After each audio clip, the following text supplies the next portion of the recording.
Salve pessoal, sejam todos muito bem-vindos ao canal Sem Filtro Cast. Carlos, hoje temos um convidado mais que especial, apresenta ele aí para nós. É isso mesmo, gente. Hoje nós temos aqui ele, que é um dos maiores nomes da rádio de Belo Horizonte. Então, aí em Minas Gerais costuma estar sempre em primeiro lugar, aí com um dos programas mais importantes, que é o Bússola. Então, gente, está aqui com a gente o Eduardo Belloni. Tudo bem, Eduardo? Beleza, Carlos? Beleza, Estevão? Prazer aí para todo mundo, a todos que vão ouvir depois ou agora, mais tarde, sei lá, a internet não tem hora, né? Estamos aí para agregar e bater um papo saudável. Viu, Eduardo? Vamos começar com a primeira pergunta aqui. Se apresenta para a galera, conta um pouco desse programa que é o Bússola do Mundo. Diz aí um pouco para nós como é que sua formação também. Conta um pouco quem que é o Eduardo Belloni. Bom, galera, o Bússola do Mundo é um programa que está já no YouTube também, né? Ele hoje está suspenso, mas ele passou por 3 ou 4 anos aqui direto na Rádio Super 100.5 FM. Você digita aí no YouTube, você vai achar alguns programas lá, tem vários programas, várias questões que a gente abordou sobre política, ciência e fé. A raiz era mais ciência e fé. Aqui em Belo Horizonte, eu sou formado em psicologia, teologia, filosofia, história, pedagogia, tenho um mestrado em ciência da religião e tenho aí me aprofundado nessas questões, vamos dizer, plurais, ambíguas, de qualquer forma, para a gente estar trabalhando, né, na igreja local. Sou pastor hoje da Lagoinha Matriz, junto com a pastora Ângela Valadão. Toda quinta-feira também estou na Rede Super, na rádio, aí transmitindo aí o evangelho e naquilo que eu acredito. Então, Eduardo, quais foram as entrevistas que você mais gostou de fazer ou qual foram as pessoas que tu mais gostou de entrevistar? Cara, na época, assim, tem uma lá do Adalto Lourenço que me marcou muito, não só pelo saudoso professor, mas pela humildade e a simplicidade, a profundidade das respostas que ele deu. Para mim foi interessante. Teve uma moça aí também, acho que de Santa Catarina, eu esqueci o nome dela, não falha a memória, ela falou sobre o feminismo e foi muito interessante. Não chegou a ser a Campaiolo, não, foi uma indicada.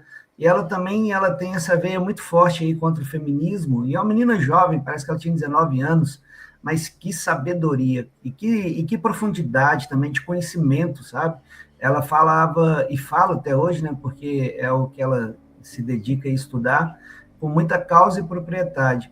Então, assim, dentro dos programas, tem tantos personagens que, assim, seria injusto, eu acho que deixar alguns de fora, mas tem uns que marcam, e marcaram bastante.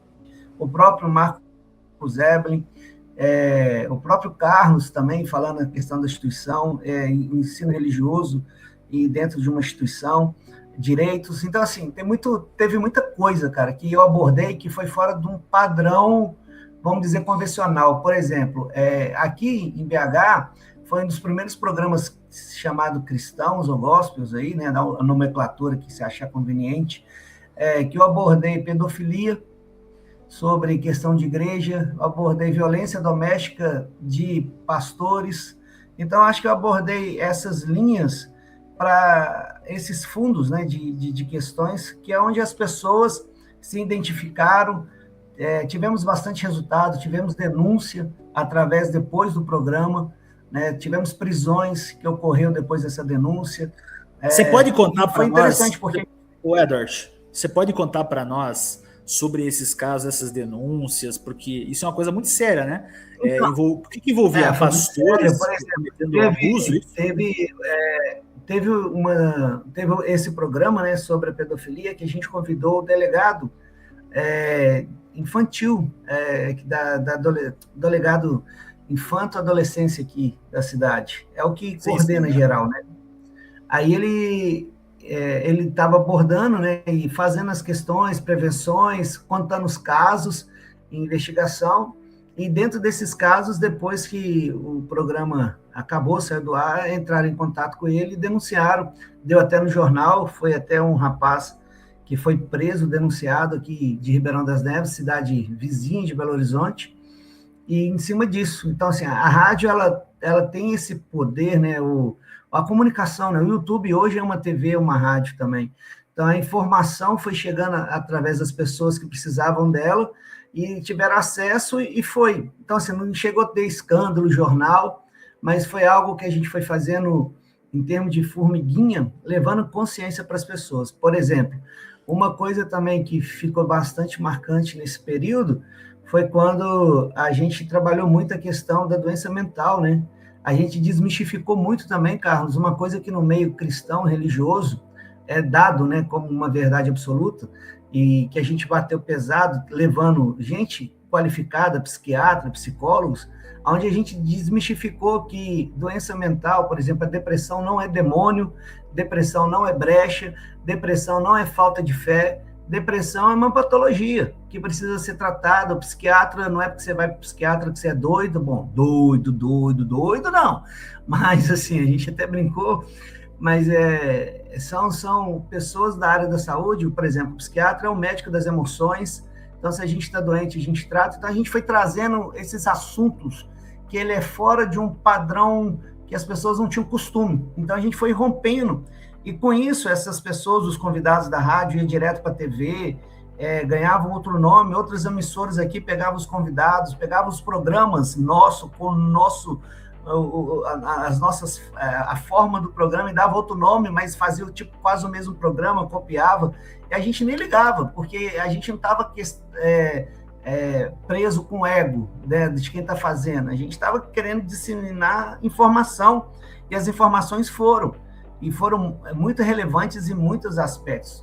Voltando, não sendo redundante, o programa de violência doméstica com cristão, e especificamente o corte era violência doméstica no lar cristão, foi um programa surpreendente. A gente levou, eu acho que era 2 pastoras, uma representante, né, de um movimento aqui em Belo Horizonte, e a gente ficou surpreso de ver essa violência não só física, mas psicológica, que muitas mulheres dentro de casa, dentro do evangelho, viviam, e muitas das vezes com a questão religiosa de não poder pronunciar, talvez porque o marido é líder, é pastor, e esse conflito, e ela ter um lugar, alguma pessoa que ela pudesse buscar socorro e ali orientar a vida dela, podemos dizer assim.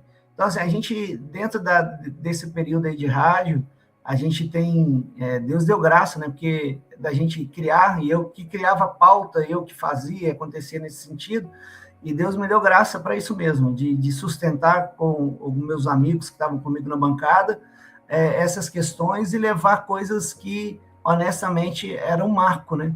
E agora meio que disseminou, né? Hoje, todos, praticamente, os daqui de Belo Horizonte que participou, vão sempre em rádios, em programas, e a gente fica feliz aí de ver a gente fazer a diferença. Eu acho que a informação faz a diferença, né? E trabalhar esses termos, às vezes, tão delicados, eu nem digo polêmicos, sabe, Carlos? Eu digo delicados, que a gente, como cristão, a gente tem que ter um pé no chão, né? Não fugir da realidade. Deus não chama ninguém para fugir da realidade, encarar a realidade de uma forma mais solene e madura. Eu acho que vale isso aí.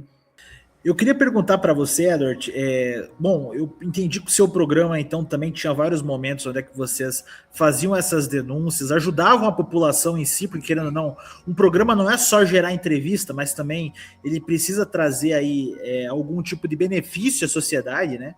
Então, o que você contribui para a sociedade em si? A gente tinha bastante responsabilidade social, a realidade era bem essa mesmo. Então, eu queria pedir para você o que você vê, como é que você poderia dizer para o pessoal que não entende muito sobre rádio, como é que é o dia a dia de um apresentador, da organização de uma rádio, porque querendo ou não, a rádio é praticamente, o podcast que existe hoje, como no Flow, Inteligência Limitada, é a rádio, cara, é literalmente, quem nunca entrou dentro de uma rádio, até o cenário interno, que não é gravado muitas vezes, é igual de um podcast. Na verdade, assim, a rádio hoje, o que foi o podcast é uma rádio, só que o podcast ele é mais livre, né? A rádio você ainda tem uma performance, você tem uma forma de falar, tratar, tem propaganda, tem vínculo, tem questões, né, administrativas internas, então você não tem tal liberdade como você tem aqui na internet. Como você chega, pode falar e tal, claro, você tem uma liberdade com responsabilidade. Agora, o ambiente em si, ele é interessante, porque você vai pegar, por exemplo, hoje, o ouvinte seleto de rádio, as pessoas falam, hoje ninguém ouve rádio. Ouve sim, a rádio ainda é bem pioneira com relação a isso, porque a pessoa está trabalhando, está ouvindo rádio, está no trânsito, está ouvindo rádio, principalmente hoje, as pessoas que trabalham com Uber e outras atividades assim, elas são praticamente os ouvintes hoje da rádio. Então, a rádio em si, ela é seleta, pega longe, e o alcance dela é dinâmico. Então, assim, a questão de rádio, o ambiente é interessante, mas ele te treina, porque é ao vivo, você não pode errar. Só que a gente ainda tinha essa questão, né? A gente tinha a rádio, porque o interessante é se você fala lá e erra, ou então faz alguma, ou descoloca, ou fala uma coisa desconectada, fora de um contexto, beleza, passou ali, ninguém vê. O problema é que a gente fazia a rádio e ainda era gravado ao vivo para o YouTube. Então, assim, não tinha nem como errar. Então, era meio que complexo por isso. Mas foi um ambiente de aprendizado bom para mim, para a minha vida, porque, assim, o que eu gostava? Eu gostava de levar uma pessoa, dar uma pauta, e ali eu levava aquilo ali como uma escola, né? Eu mais aprendia, eu era aquele cara que instigava perguntas, mas para mim aprender e tirar o melhor do convidado. E aí eu tirar o convidado do conforto também, eu acho que vale muito a pena. Então isso aí, cara, me ajudou bastante, desenvolveu bastante, mas não foi bem isso, né? Eu acho que no fundo foi essa responsabilidade social que teve. Quem quiser ir acompanhar depois aí, voltando, vai lá no YouTube aí mesmo, não sei onde você está, digita aí Rádio Super 100.5 FM, tem bastante capítulo lá, só ir lá, Bússola do Mundo, que você vai ver um tantão de coisa. Tu estava falando antes, Edward, que tu entrevistou o Adalto e tanto tu quanto o Carlos tiveram a oportunidade de entrevistar ele. Porque no YouTube ele tem material, mas ele não teve tantas oportunidades de aparecer em podcasts e tudo mais. Então, esse foi um dos que tu mais gostou. E daqueles que tu menos gostou, tem alguns que tu poderia nos citar que... Teve convidado, irmão, que assim, a gente tem que tirar leite em pedra, que a gente perguntava e o cara não desenvolvia, e você tinha 1 hora de programa para fazer, e aí, o que é que eu faço? Não passa a hora. Teve convidado aí de leite em pedra, mas também porque a pessoa, né, a gente entende que ela fica nervosa, né? A pessoa ficava bastante nervosa com o ambiente da rádio e se travava, né? Não porque a pessoa não tinha o conhecimento para transmitir uma informação, mas porque ela se travava. Agora, uma coisa que eu achei interessante aí do Adalto, um segredo aí para o YouTube, não conta para ninguém, eu tenho 30 aulas do Adalto inéditas, viu, Carlos? Depois a gente negocia. 30 aulas inéditas do Adalto, e eu vou falar para você, o que me marcou foi não só a didática dele, que é a didática dele que sempre foi com excelência, mas a profundidade das respostas, a simplicidade, isso me marcou muito. Eu acho que isso eu consegui trazer para a minha vida, sabe? Como que uma pessoa defende aquilo que ele acredita com excelência. Hoje a gente vê que os podcasts, eles tomaram praticamente conta das entrevistas, né? A gente não, pelo menos eu tenho essa percepção de eu não consigo ver tanto as rádios fazendo. Tu acha que as rádios, elas perderam um pouco da oportunidade de trazer o pessoal, ou não? Ou simplesmente os podcasts tomaram conta pela facilidade que é o YouTube? Eu acho que eles estão se mantendo ainda numa tradição que poucos estão se acordando. Você imagina hoje, numa grande TV, numa grande emissora, o primeiro podcast que for para uma grande emissora, o tanto que ele vai explodir?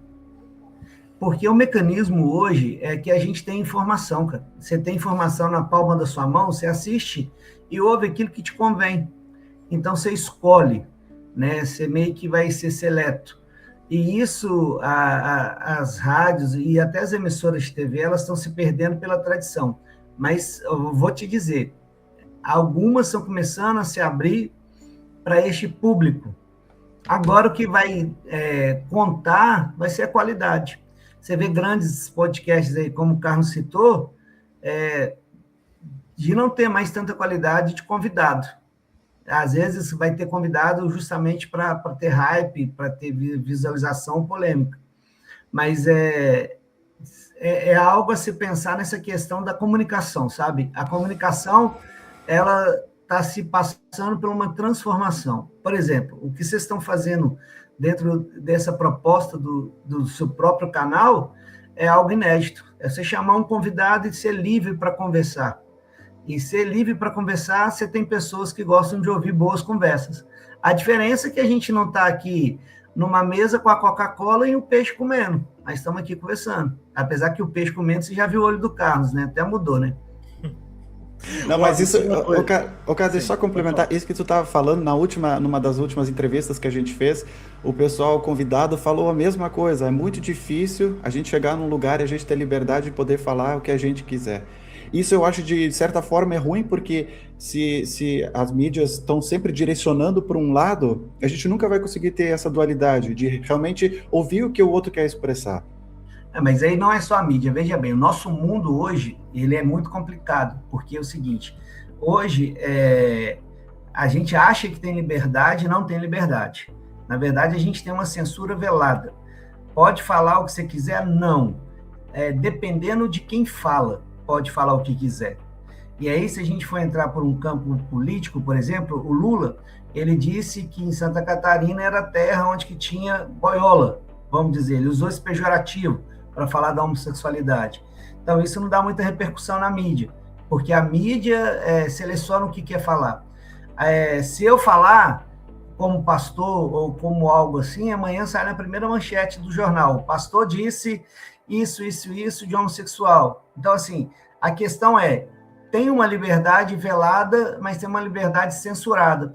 E a internet ainda, se não entrar na questão política do Marcos, né, do Marco Zero, deles quererem controlar, regulamentar, você ainda pode ter opiniões.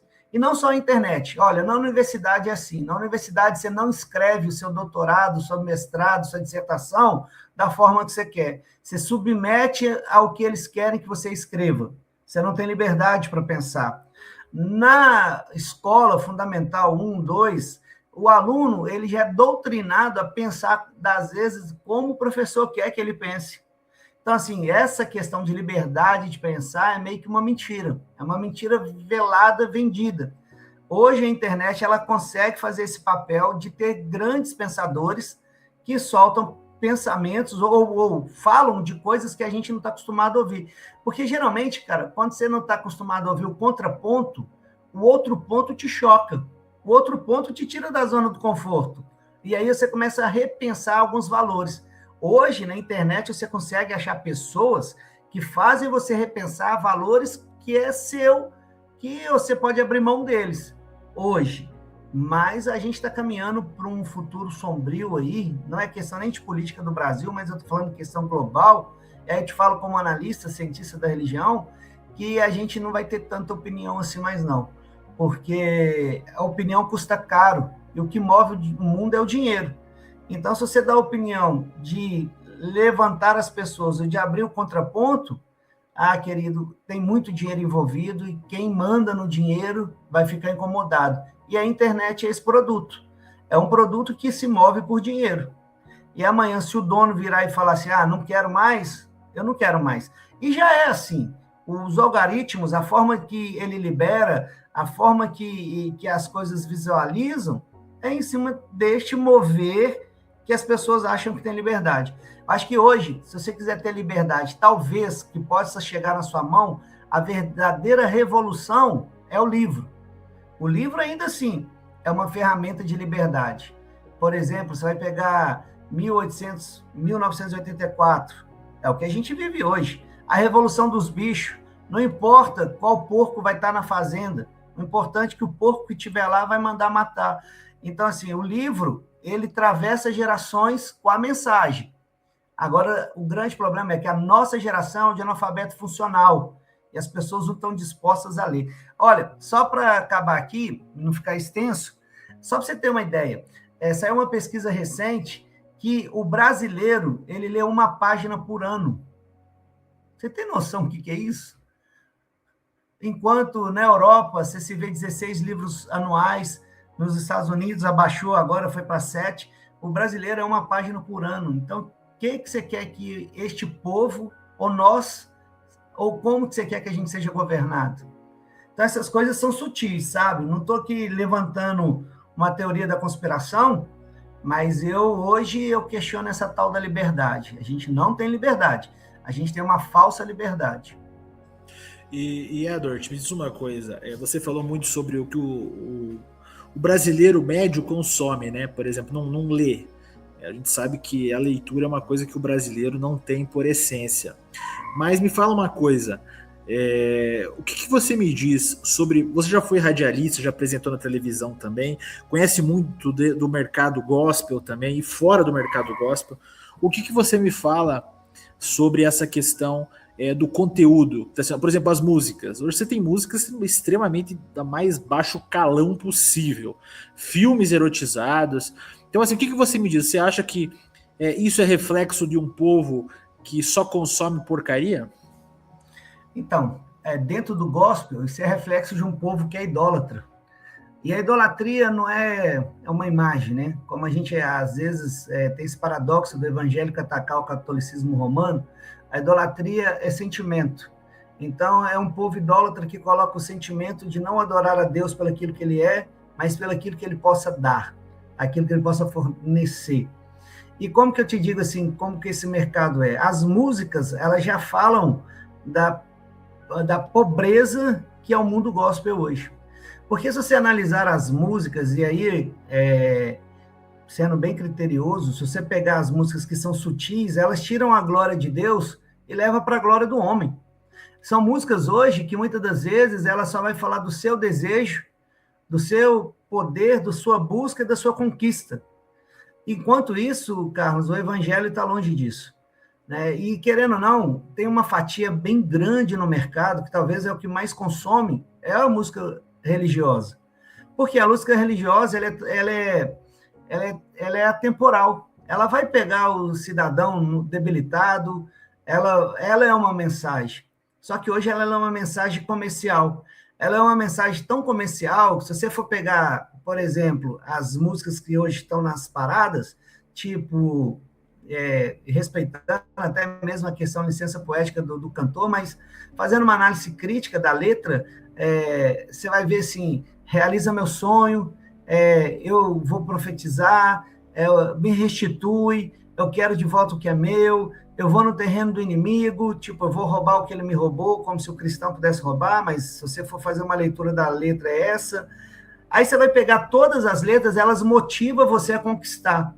E poucas letras, Carlos, hoje, elas são congregacionais, que te levam para um arrependimento, que te levam para uma reflexão, que te levam para uma renúncia, que te leva a viver, de fato, um caráter transformado.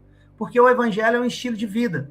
E qual estilo de vida você consome dentro das músicas gospels e as mensagens também, tá, Carlos? Os pregadores hoje não estão longe disso, não. As maiorias hoje pregam coach, motivação, vai dar certo, sucesso, porta aberta, prosperidade, e poucos pregadores querem pregar, de fato, muda seu caráter, troca sua índole, se você rouba, não rouba mais, renuncia, se você é um adúltero, larga o adultério. Poucos vão pregar isso, porque isso não traz dinheiro, isso não traz interesse, isso não traz grandes reuniões, grandes solenes reuniões. Hoje, as reuniões cristãs são mais shows do que o encontro com Deus, sabe? Da pessoa sair da igreja no domingo e falar, olha, chegar com a esposa, com a família, eu errei, eu preciso mudar, Deus vai trabalhar na minha vida. Então, esse mercado hoje cresceu, é um mercado que já formula, já modula pessoas, e o erro, muitas das vezes eu paro para pensar que não é o cantor, não é o pregador, me perdoa vocês que estão me ouvindo, mas o erro é meu e seu, que consome e se alimenta dessa idolatria, sabe? Porque se o Fernandinho vier aqui na igreja, entope. Agora, se o José, que está lá limpando, for cantar, ninguém vai lá prestigiar ele. Então, assim, cara, é a gente que construiu esses ídolos. E, aí eu fecho assim, Apocalipse 21 fala uma coisa interessante. Quem é limpo, limpe-se mais. Quem é sujo, suje-se mais. E é este tempo, Carlos, que a gente está vivendo. Um tempo sombrio, ruim, um tempo de comércio. E eu costumo ter uma filosofia comigo, e até falo para alguns irmãos, eu falo, não importa este mundo gospel. Este mundo gospel pode ser uma grande Babilônia. Eu decidi ser Daniel. Então eu quero ser Daniel dentro da Babilônia e deixa que a Babilônia seja Babilônia, porque Deus, ele é o Senhor da Babilônia.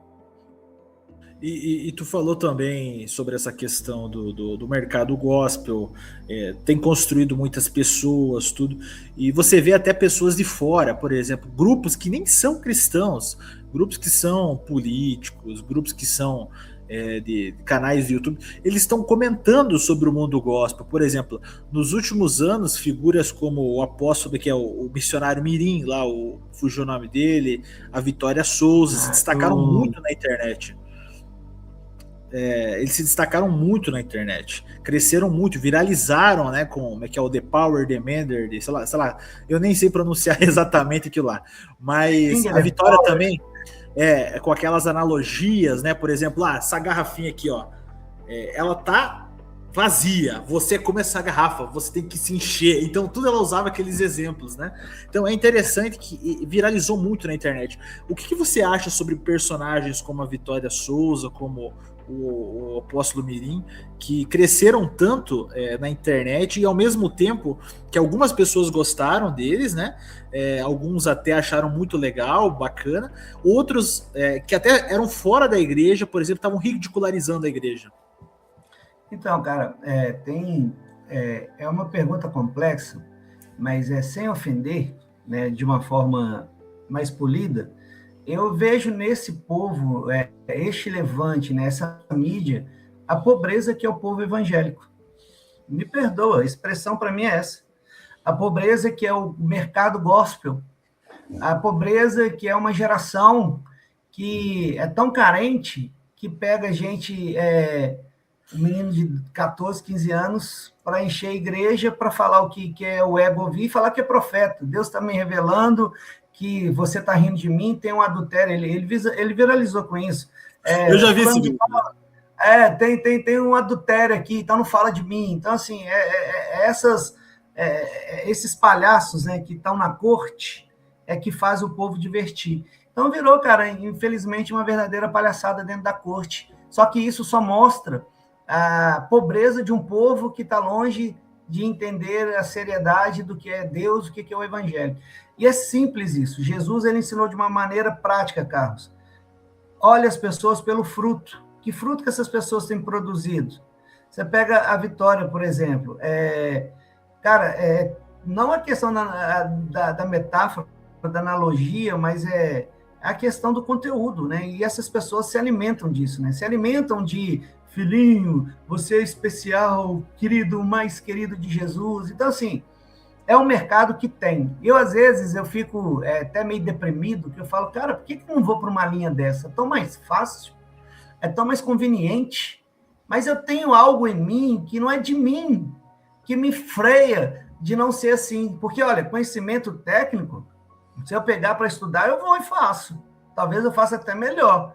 Só que, cara, eu tenho algo que foi diferente, né? Eu acredito que outros irmãos se identificam. Quando não se identifica com esse grupo, é porque, querido, você nasceu de novo. Você é uma criatura gerada por Deus. Então, você é diferente do meio do povo. Entre trigo e joio, você não é o joio, você é o trigo. Isso é curva. Então, acho que isso que freia essa índole dessa máfia evangélica, ou dizer assim, esse mercado, né? Que é um mercado. E é triste, porque, igual eu estou te falando, o que você vê, o que você acha? Eu acho a pobreza de um povo que desconhece a profundidade da Escritura e um relacionamento íntimo com Deus. Perde muito. Sabe por quê? Porque na hora da dificuldade, Carlos, na hora de passar fome, na hora da doença, essas pessoas não se sustentam. As mensagens delas não se sustentam. O que sustenta é a vida real. O que sustenta é uma promessa de dizer que você não tem vida para cá, que a sua vida não tem que ser presa ao materialismo, sua vida não tem que ser presa ao utilitarismo, a sua vida tem uma promessa, você tem uma vida para viver a nova Jerusalém, onde não tem choro, onde não tem dor, onde Cristo reina. É isso que sustenta quando você está com câncer, é isso que te sustenta quando você passa por prova, é isso que te sustenta quando você é traído, isso que te sustenta quando a dor chega na sua alma, é a verdade pura e singela. Como o C.S. Lewis diz, O evangelho é simples e puro. Quem foge disso, entende que tem um relacionamento e um chamado. Quem não, vive aí nessa pobreza. Como eu te disse, para mim só é uma pobreza de um povo pobre. Mas isso eu vejo que isso um dos grandes meios que fez o povo se tornar acostumado com essa forma de pregar foi a internet. Porque antigamente, se tu pegar Billy Graham, C.S. Lewis, eles vinham para pregar por causa da palavra em Cristo, para que as pessoas se aproximassem e tivessem esse contato com Cristo. Hoje em dia, tudo que for, toda palavra dura que é dita, ela não vende. Então, é sempre dito mais do mesmo. Por exemplo, eu tenho vários canais de corte no YouTube. Se eu lanço um vídeo, é isso que Deus quer para a sua vida.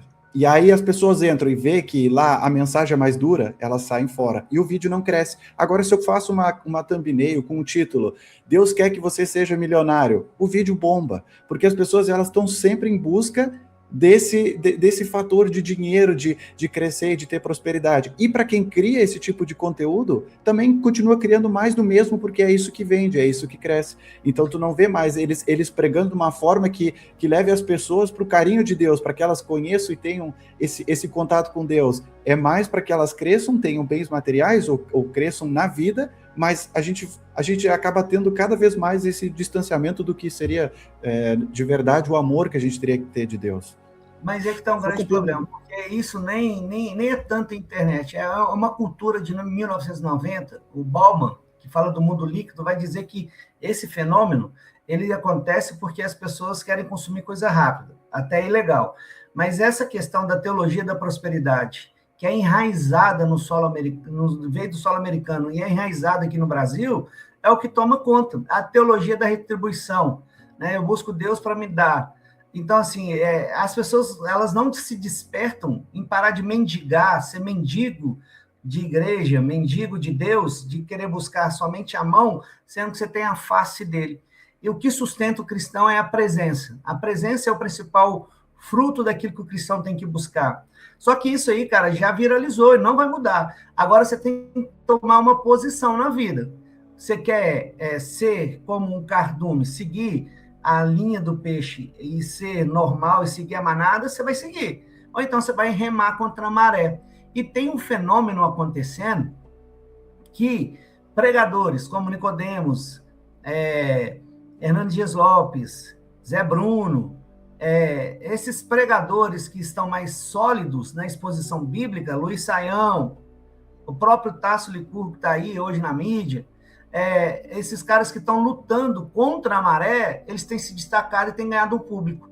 Hoje a gente vai viver, o mundo é polarizado. Vai ser, quem que você quer ser? Você quer ser o da manada, que vai seguir o cardume e vai viver isso aí?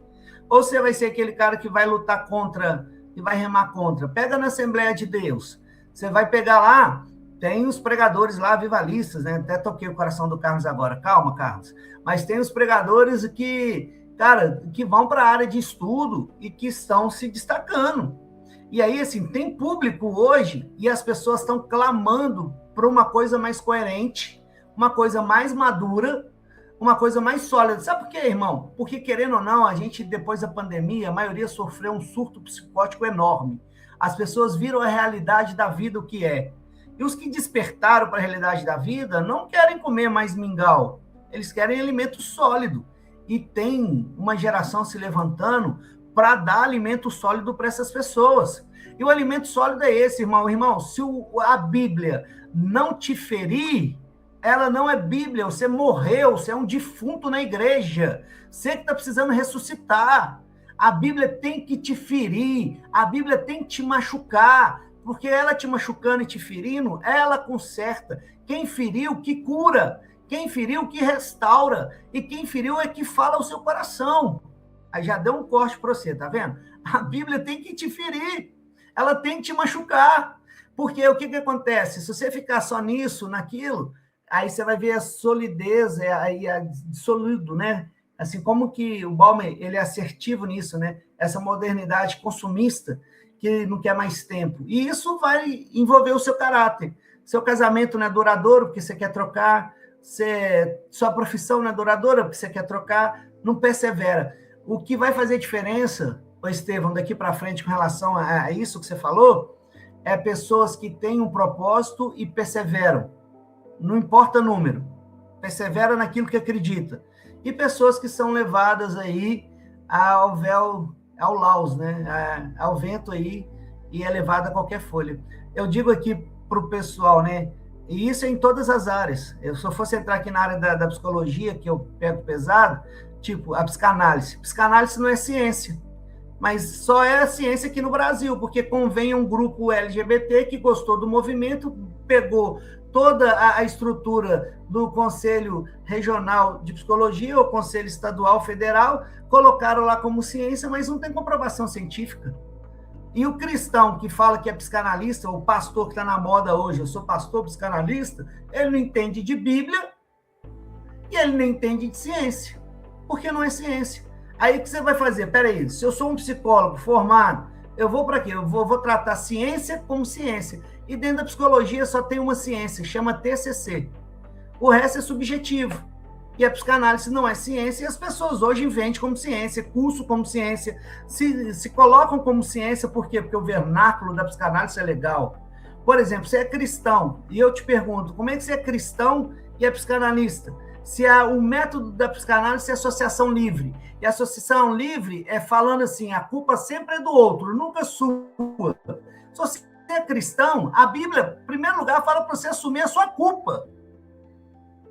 Então, são tantas coerências, só que as pessoas não estão nem aí, a maioria vai com a manada. E aí, as pessoas estão procurando hoje saúde mental dentro da manada. Aí, se a gente se posiciona, por exemplo, eu arrumo uma briga, me posicionando e falando para todos os psicanalistas, você não faz ciência.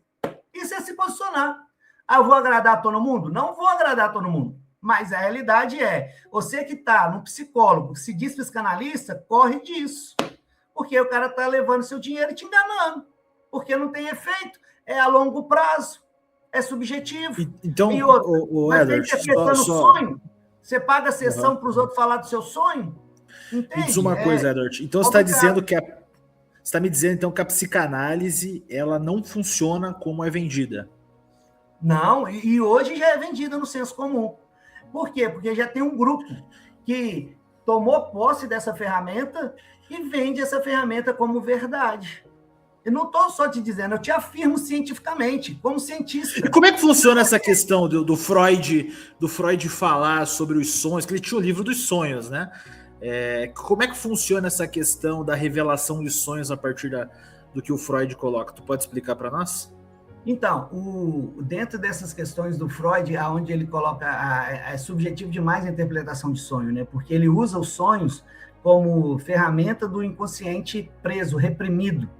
E aí você vai pegar os sonhos e vai tentar interpretá-los subjetivamente sobre aquilo que você está vivendo na sua vida. Ou seja, é para tentar desbloquear o seu id, ego e superego, mas dentro dessas questões que não tem muito a ver com a relação ao sonho dele em si, que ele coloca na posição de ser reprimido para fora.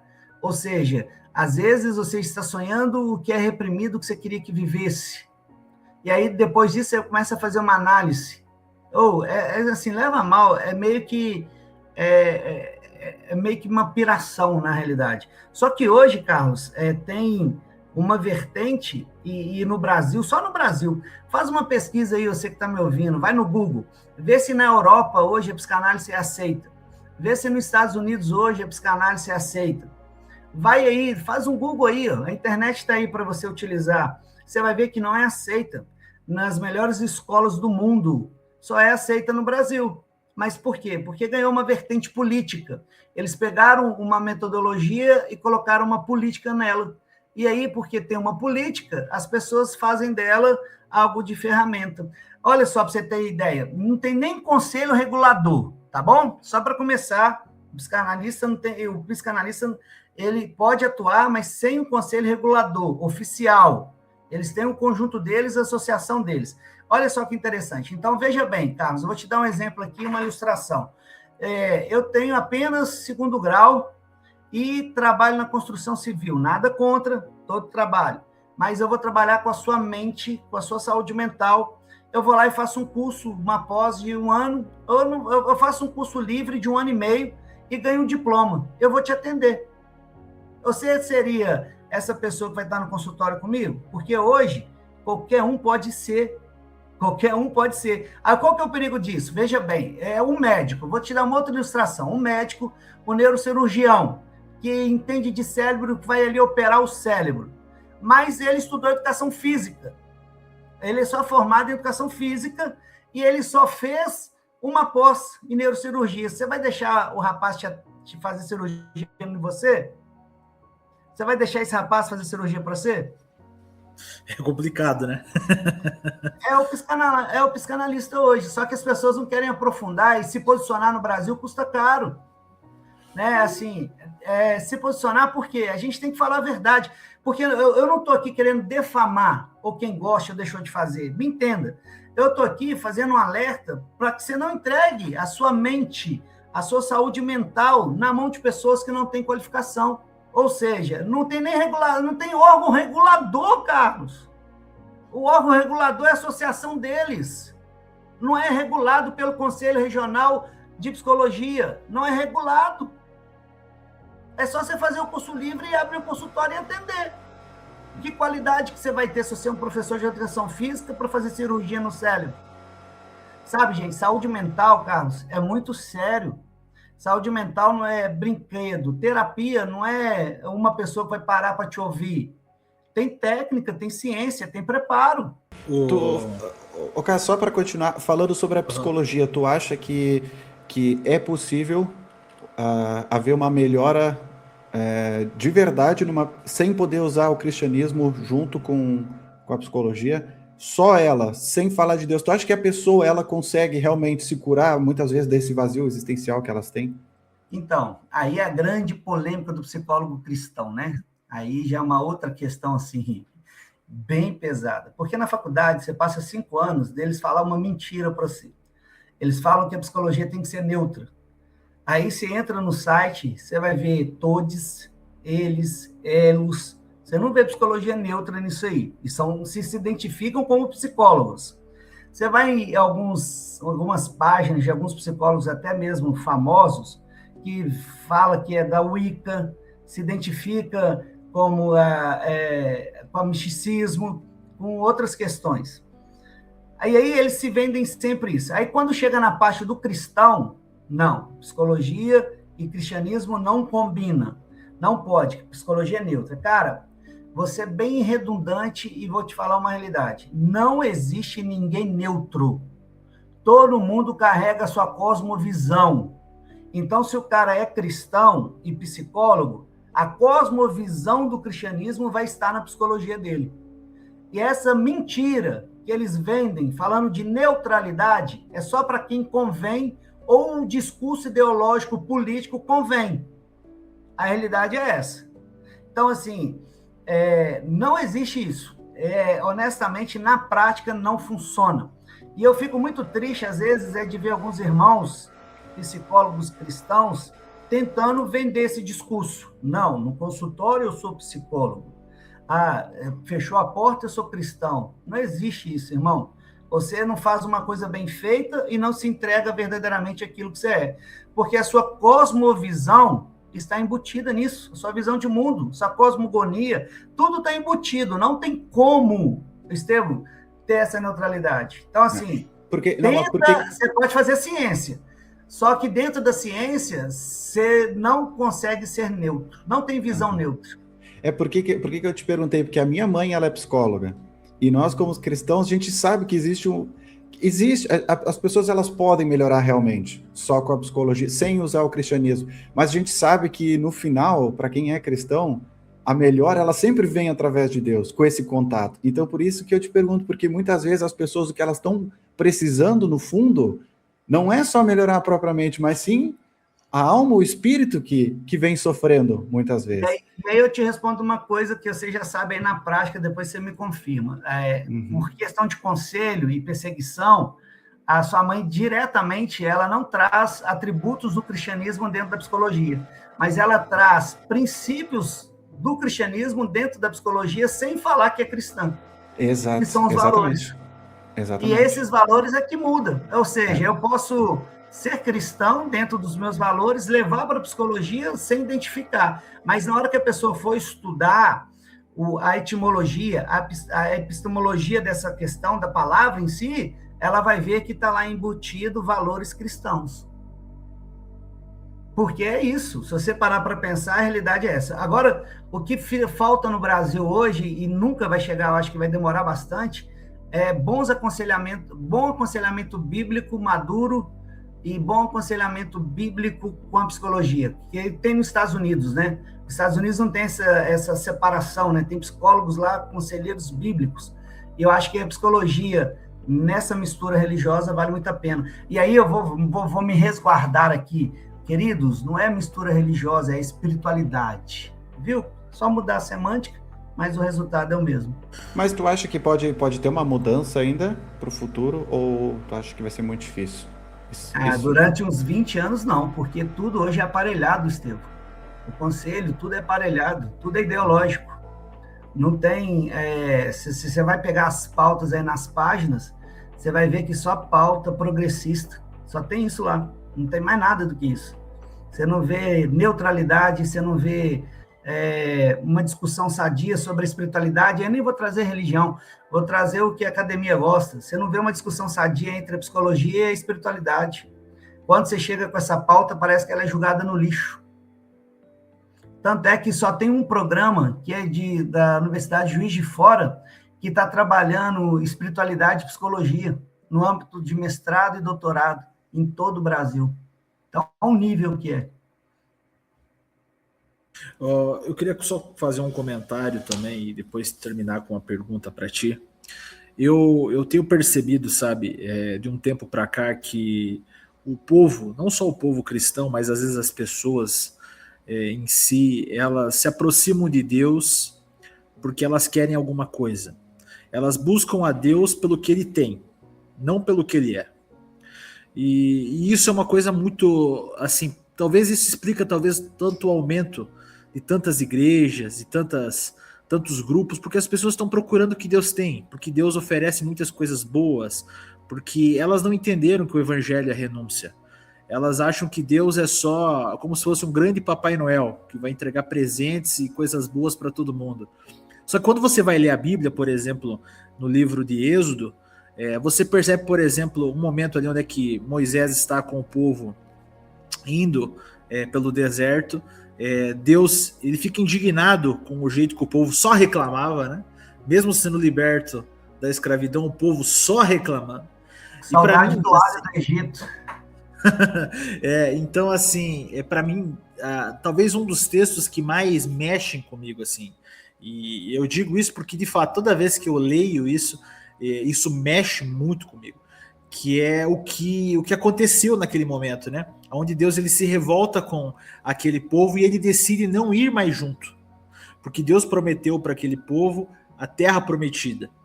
E Deus falou: olha, eu vou mandar um anjo meu para guiar vocês, mas eu não irei mais junto com vocês. Eu vou mandar um anjo no meu lugar e entregarei aquilo que eu prometi para vocês. E o que Moisés falou para mim é uma das coisas mais incríveis, assim, mais chocantes, né? Ele fala: se o Senhor se a sua presença, né, não for comigo, não nos tire daqui, não nos deixe sair daqui. Sabe o que é isso? Eu já vou fazer também a pergunta para ti. Isso me faz refletir o seguinte: a presença de Deus, ela tem que ser maior do que a terra prometida, do que as coisas que ele pode dar para você. Então, as coisas de Deus para nós, a gente não tem que fazer as coisas para Deus esperando que ele vai nos abençoar, nos ajudar.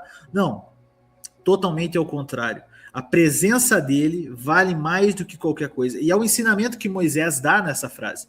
E isso faz que Deus repense a questão ali e ele continua com o povo.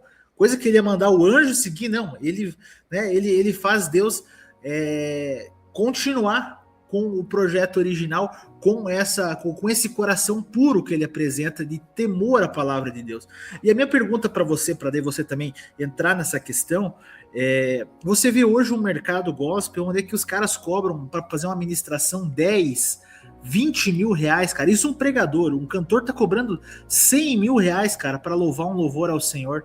Aí eu te pergunto para ti, cara, como é que pode alguém cobrar, cara, mais de 10, 50 mil, 100 mil, cara, para louvar algo que Moisés não quis sair para a vitória, para a terra prometida ser a presença de Deus. Aí eu te pergunto, por que o cara tem que enriquecer tanto através de uma coisa que Deus deu para ele de talento, sabe? Então é assustador, cara. Esses caras não vão mais para uma igreja pequena hoje, uma igreja simples.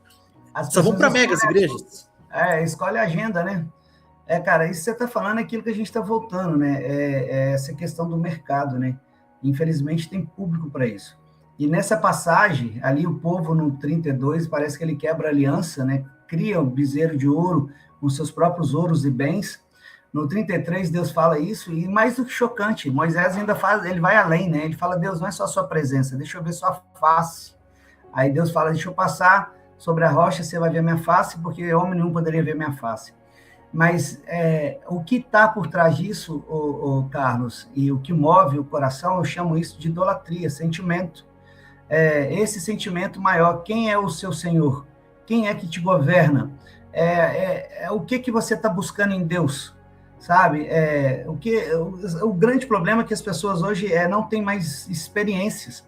Uma coisa que tem se apagado na história contemporânea da igreja brasileira é as pessoas buscarem por zelo dons espirituais que vai servir o outro, dons espirituais que vai fazer o próximo maior. Filipenses fala algo tremendo, veja seu irmão maior do que você. Isso é ser evangelho. Só que hoje, cara, esse mercado é alimentado, as pessoas fazem isso, fazem fila. Se vem uma pessoa famosa em determinada igreja, faz fila no quarteirão, irmão. E aí, se é o fulano, ciclano que prega lá todo dia, elas não dão valor. Mas é este mercado que, infelizmente, é o bezerro de ouro da atualidade. O nosso bezerro de ouro, hoje, se vende nisso. Não é só 10 mil, 20 mil, quem dera, é mais de 70, 100 mil. E eu faço o meu merchan aqui, ó, de graça. Me dá um pão com manteiga, um suco de laranja, me chama que eu vou. Mas quem dá valor? Porque tudo questão de saber, Carlos, aonde está o coração. É saber para quem que é o seu Senhor, qual que é o seu destino, como que vai ser o final. Porque em Romanos 1, no verso 32, depois vocês podem abrir aí, lá deixa bem claro uma coisa, essas pessoas, elas já cauterizaram a sua consciência e fazem sabendo da verdade. Elas suprimem a verdade por injustiça e vivem a vida assim. Cabe a mim, como eu disse, estar no meio da Babilônia, muitas das vezes, e ser Daniel. Eu prefiro não me contaminar com manjares do rei. Agora tem outros que não, vai lá e fazem e não estão nem aí, porque perderam o temor. E o temor é o respeito, perderam a admiração de entender quem é Deus. Hoje, eu não troco a presença por nenhum manjar, por nenhuma mesa de injustiça. Eu preguei aqui uns dias atrás e eu disse uma frase que o pessoal até fez corte. Vale muito mais comer pão com manteiga com Jesus do que sentar na mesa da injustiça e comer caviar. E você é um cara que pode falar sobre isso, porque até eu vou te elogiar aqui. Eu me lembro de uma vez que nós precisávamos aí de alguém para nos ajudar numa agenda, tudo, e o Ed, do próprio bolso, comprou a passagem dele, foi conosco, e na verdade teve mais despesas, né? Teve mais despesas, esteve lá, nos ajudou, ministrou, e assim, um coração fora do comum. Então eu creio que tudo isso que você está dizendo é verdade, porque eu já vi o seu coração pela obra de Deus, já vi, pelo menos naquela vez lá, que nós estivemos juntos, que você praticamente tirou dinheiro do seu bolso para você poder falar do amor de Cristo. Então, de fato, você é alguém que pode falar isso, porque você tem aí a ficha limpa para isso. Estevão, tu ia fazer mais uma pergunta? Quero fazer. A gente estava falando sobre entrevistas. Tem alguém que tu gostaria muito de entrevistar, tanto do passado, das pessoas que já passaram, ou da atualidade, que tu diria assim, ó, esse cara, ou esse homem ou essa mulher, eu gostaria muito, muito de conversar? Cara, eu tenho uns caras aí que eu queria muito sentar para conversar um dia. Quem sabe? O Luiz Saião é um que eu queria muito sentar e conversar com ele pelo menos umas 2 horas. Legal. O Luiz Pondé. O Pondé é um cara que eu gostaria muito de conversar com ele também, é muito bom. Tem muitos caras aí, tem muitos ícones aí que eu queria sentar e conversar. Até gente que é totalmente contra o meu pensamento, da minha forma de formação, assim, eu tinha prazer a Chuí, por exemplo, eu queria sentar e conversar, seria gente assim que seria interessante, cara, ia sair boa prosa. E tem Legal. alguém que você não gostaria de conversar? É a polêmica. Você não sentaria. Esse cara eu não converso, nem se me pagasse. Ah, nada. Como é que fala? Quando eles levam as pessoas lá para o tribunal, não, esqueci o termo. O meu direito é ficar calado, prefiro ficar em silêncio. Julgamento? Julgamento. Eu prefiro ficar em silêncio do que depor contra mim. Mas então quer dizer que tem. Quer dizer que tem. Então tá bom. Então Doce, aí eu vou depois, ó, editor assim, da capa, aí você então tocou coloca. num assunto que é interessante aqui. Eu vou filosofar um pouco. Cara, tem mesas que a gente assenta que não vale a pena você sentar para comer nem um pão com manteiga. E aí fica uma reflexão para todos aí. Que mesa que você tenha sentado? Sabe, a mesa é um lugar de comunhão, a mesa é um lugar de fraternidade, a mesa é um lugar de crescimento. Então tem mesa, irmãos, que infelizmente ela é cercada de hipocrisia, de inveja, ela é cercada de veneno.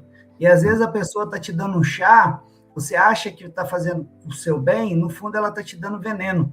Então tem mesas que não vale a pena a gente nem passar por perto. Vale a pena a gente privar de mesas que muitas das vezes a gente nem gosta e pergunta, Deus, por que fulano saiu da minha vida? Deus, por que fulano fez isso ou fez aquilo? É um livramento que Deus está te dando, porque Deus vê nas mesas aonde estão assentando o seu nome de uma forma que não é honrosa. Então, ele nunca fica pensando que Deus está te tirando ou que você está tomando prejuízo, não. Ele está te dando livramento de mesas que não vale a pena sentar. E, claro, mesas que não vale a pena sentar, é melhor a gente nem ficar perto. Esse é um tema bem complicado, que eu penso assim, por exemplo, como você é uma figura pública, tu não acha que, às vezes, seria mais interessante tu ter alguém de oposição que tu pudesse conversar para mostrar a tua opinião ou um outro lado da verdade, sem essa dualidade de ficar brigando? Eu sei que o público, em geral, é difícil. Por exemplo, tu não vai em um lugar que só tenha coisas ruins, porque é muito mais fácil eles te moldar do que tu moldar eles. Mas, por exemplo, que nem tanto no nosso caso, que a gente está criando esse canal de podcast, que a gente vai entrevistar várias pessoas, porque uma coisa que eu vejo que acontece muito, como o algoritmo ele é programado para te enviar mais do mesmo, o cara que é de direita só recebe coisa da direita, o cara da esquerda só recebe coisa da esquerda, e assim é para tudo. Então tu acaba não tendo uma segunda posição. Tu não acha que seria interessante para pessoas como nós, que estamos nos tornando públicas e que a gente tem esse espaço, trazer pessoas que pensam o contrário da gente? Então, eu não acho que é interessante, eu acho que deveria ser obrigação. A gente tem que ter um pêndulo e tem que ter uma pessoa que pensa diferente. Agora, o grande problema, a pergunta final eu trazendo uma pessoa que pensa diferente, eu vou ter o mesmo nível de poder ter um diálogo saudável com ela? Porque é isso que enriquece. Eu trazer uma pessoa, por exemplo, eu convivo muito, eu sou professor, então na sala dos professores eu convivo com 90% dos meus colegas são de esquerda, e 90% a gente assenta e bate papo mesmo, porque a gente não tem mais essa questão midiática de briga para cá ou briga para lá, a gente assenta e diverge de pensamentos que a gente não vai concordar nunca. Né? Mas, ao mesmo tempo, eu cresço em entender como que o cara pensa. Às vezes eu até fico pensando como que o cara consegue chegar nesse pensamento. Mas, ao mesmo tempo, eu também cresço com a diferença. Só que, para isso, eu tive que solidificar bastante o meu chão e eu saí disso. Né? Por exemplo, eu formei Filosofia e História na Federal.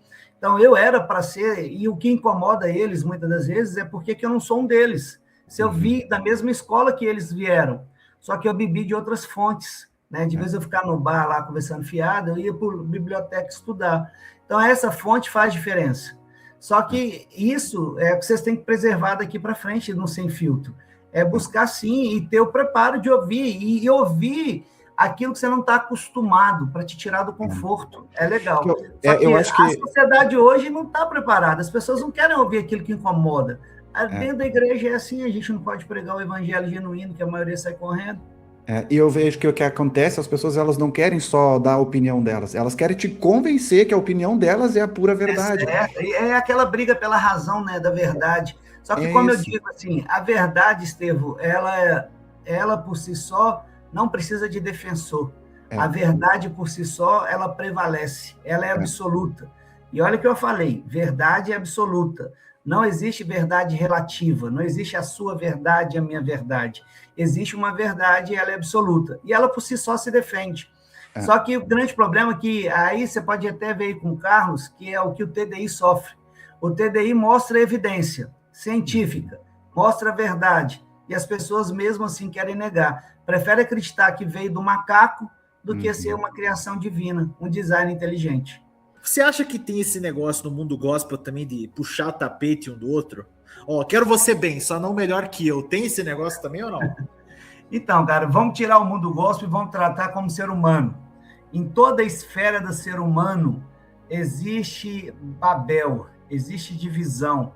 Em toda a esfera do ser humano, quando não tem o ser humano redimido, retratado, regenerado e nascido de novo, sempre vai ter pessoas com este nível. Tem sempre pessoas que incomodam com o seu brilho, Carlos.